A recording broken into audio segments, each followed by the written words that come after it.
I just got home and 10 minutes later the front lawn burst. Your residence or? Yeah, my residence. Has it ever done this before? Second, third time. With the same spot? Yep. Yeah, 5 years ago. So, no. Just realized they had no water. Looked outside and saw the water going down the street. Is your place flooded at all? No, it's high. It's not a problem.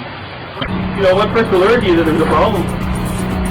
One of the neighbors was bashing on the door, and he said that the place was flooding and they don't hear the rain, so I came out and found that it was about 2 feet deep downstairs.